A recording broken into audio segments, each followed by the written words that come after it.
Nous créons ce que nous sommes en permanence. Et nous créons notre propre réalité, on va dire, à chaque instant.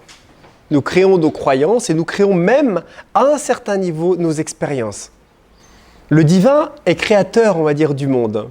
L'unité a créé dans son propre cœur et dans sa conscience ce que l'on perçoit, le monde, les différents plans, tels que, en tout cas, notre capacité individuelle, notre niveau de conscience peut le percevoir. Mais chacun individuellement, dans cette trame extraordinaire, on va dire, qui nous dépasse complètement, nous avons une appréhension de cette réalité vibratoire propre à notre propre niveau de conscience.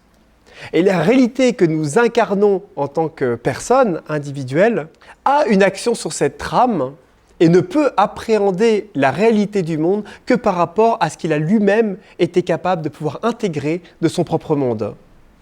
Ce qui veut dire que si l'on croit et que l'on imagine que le divin n'existe pas, le divin n'existe pas.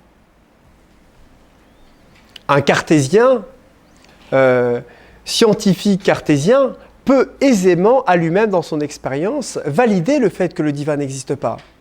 Parce que le divin ne va pas exister de par, quelque part, sa croyance et toute l'intention qui est mise de ne pas croire et de ne pas s'ouvrir. Si un yogi pense que le divin n'existe pas dans un aspect personnel et vit l'impersonnalité, se désidentifie et devient impersonnel dans son expérience, le divin lui-même devient impersonnel pour sa propre expérience. Et le divin ne revêtra jamais une quelconque personnalité ou quelconque émanation personnelle, puisque lui-même tend vers l'impersonnalité. Mais si le yogi et le bhakta, lui, tend vers une relation individuelle, tend vers une identification, on va dire, divine de son être, s'incarne dans la matière et rentre dans une relation pour lui qui est personnelle envers le divin lui-même devient personnel dans son expérience. Donc ce yogi-là va vivre une relation personnelle avec le divin et intime. Tout est une question de croyance, tout est une question de foi. Le divin n'a aucune limite et notre conscience n'a aucune limite dans sa capacité à manifester, on va dire, notre propre croyance et notre propre niveau de conscience. Dans mes périodes chamaniques, mes rêves étaient façonnés par ma vision, ma croyance, et étant en recherche d'expériences un peu initiatiques, le monde et les expériences se conformaient vibratoirement à ça. Étant nourris par des égrégores liés aux exercices initiatiques, etc., forcément, ça passait un petit peu comme ça. Vous voyez, toute tradition, toute initiation, toute reliance, quelque part, à un égrégore, à une tradition, quelque chose comme ça, nous amène à rentrer, on va dire, en relation avec un type d'expérience aussi particulier, nourri des fois depuis des égrégores millénaires. Un tantrique, il va avoir des déités particulières qui vont venir. Celui qui est vraiment complètement dans la tradition hindoue, a prié Shiva, a prié Kali pour des trucs comme ça, il va avoir des expériences proches un petit peu dans lesquelles il va voir ses déités. Il va voir Krishna arriver toujours en bleu avec sa favorite ou connue, on va dire, qualité de bleu, hein, de peau, avec les gopis qui dansent autour de lui, où il arrive dans un champ, et puis Krishna est là, et puis lui fait jouer de la flûte, ou danse à côté de lui. Vous voyez, on va avoir des expériences qui vont être proches un petit peu de ce à quoi on se relie.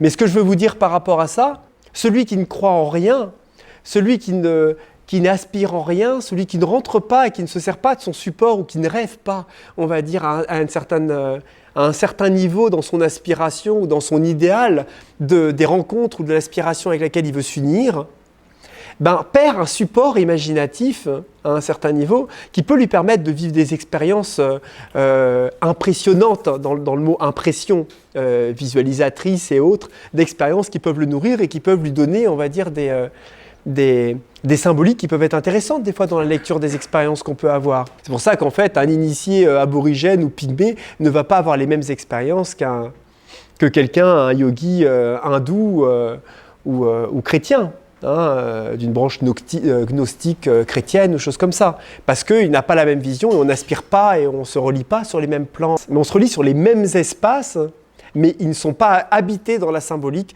des mêmes traditions et des cultures nourries par ces égrégores millénaires. Ce qui veut dire qu'à un certain niveau, Krishna, par exemple, n'existe pas sous cette forme-là, fondamentalement. C'est un principe, un archétype intelligent, lumière, un être, une entité amoureuse, aussi bien personnelle qu'impersonnelle dans son espace en tant qu'être amoureux. mais revêtu, on va dire, par la conscience des rishis d'il y a longtemps, qui l'ont perçu, qui l'ont peint comme ça, qui l'ont décrit de cette manière-là, qui l'ont décrit même dans ses habitudes comme ça, et nourri par des millénaires d'êtres qui l'ont prié, qui l'ont nourri aussi de leur conscience, en nourrissant même le surmental, parce que même les plans spirituels se font nourrir de notre propre conscience, et bien cet être-là existe vraiment. Et il n'existe pas en tant qu'être individuel tel qu'il a toujours existé, il existe manifesté sous cette forme-là, adapté quelque part à la conscience et au niveau de conscience de ceux qui se relient par rapport à leurs traditions et leurs aspirations. Vous voyez ce que je veux dire ? Christ, Krishna, vous voyez, quelqu'un qui touche aux mêmes espaces et qui rentre avec ces mêmes plans qui sont le plan du surmental et qui rentre avec on va dire, cet archétype christique, cette cristallisation amoureuse qui représente un espace d'amour extraordinaire, qui est une cristallisation, on va dire, surmentale dans notre univers, un espace d'amour à laquelle on peut se relier et qu'on peut réaliser, ne va pas être perçu pareil par un chrétien, par un musulman et par un hindou. L'hindou, lui, va le réaliser par une fusion et une union avec Krishna. Un chrétien va le réaliser par une union et une fusion avec le Saint-Esprit et le Christ, et ainsi de suite. Mais il y a plein de traditions, enfin je veux dire, après, l'un ça va être le Quetzalcoatl, l'autre ceci, l'autre cela, tous imbibés de natures différentes, avec des fonctions différentes, selon la tradition, selon la culture, etc. etc. Mais après, voilà. Mais simplement, ce que je veux dire, c'est que si vous croyez, si nous croyons fermement que telle chose ne peut pas exister, elle n'existera pas. La vie va se conformer à notre propre conscience. Et si nous sommes persuadés que les esprits de la nature existent et qui peuvent nous répondre et qui peuvent nous amener à réaliser des choses, ou que les forces de la nature existent et que le divin peut nous amener à vraiment nous illuminer et nous réaliser, eh bien nous ouvrons la porte et nous créons cette réalité possible pour nous. Mais c'est nous qui le créons. Ce n'est pas le divin qui crée les choses, puisque le divin c'est nous. Donc il ne faut pas lui demander de créer quelque chose qui nous a demandé lui-même de créer. Il ne faut pas lui demander de vivre notre vie alors que c'est lui-même en nous qui la vit à travers nous. En fait, on a tout son pouvoir, le divin nous a donné tout son pouvoir, mais il a adapté son pouvoir à notre niveau de conscience. Tout simplement. C'est extraordinaire, non ? Ce qui veut dire que si vraiment, profondément, on accepte de se dire que, oui, on peut se réaliser dans cette vie-là, oui, on peut véritablement vivre une union avec le divin dans cette vie-là, oui, on peut véritablement, on va dire, vivre l'amour de Dieu dans notre cœur dans cette vie-là, et on en est persuadé, parce que pour nous, c'est une évidence. Il n'y a pas de barrière, il n'y a rien qui peut nous empêcher. Nous ne méritons pas, nous n'avons pas à mériter l'amour. Il n'y a pas à mériter l'amour du divin. Ça, c'est une croyance. L'amour du divin, on l'a, l'amour. C'est à nous de l'accepter, tout simplement. Donc, ce n'est pas que nous ne la méritons pas, c'est que nous ne l'acceptons pas. Donc, qu'est-ce que nous devons faire pour réussir à nous autoriser à accepter que ce soit possible d'être aimé par le divin ? D'accepter son amour, tout simplement. Et d'accepter nous-mêmes de nous aimer tels que nous sommes. C'est plus là-dessus qu'il faut pencher. Il n'y a pas besoin de demander pardon à Dieu ou quoi que ce soit. Pas besoin. Ou alors on a un Dieu égotique qui est là, Vous voyez ce que je veux dire ? L'amour du divin, il est là, il est dans notre cœur. Il n'y a que nous qui pouvons simplement nous autoriser à l'accepter. Et ça, c'est lié à notre niveau de conscience et à notre propre croyance.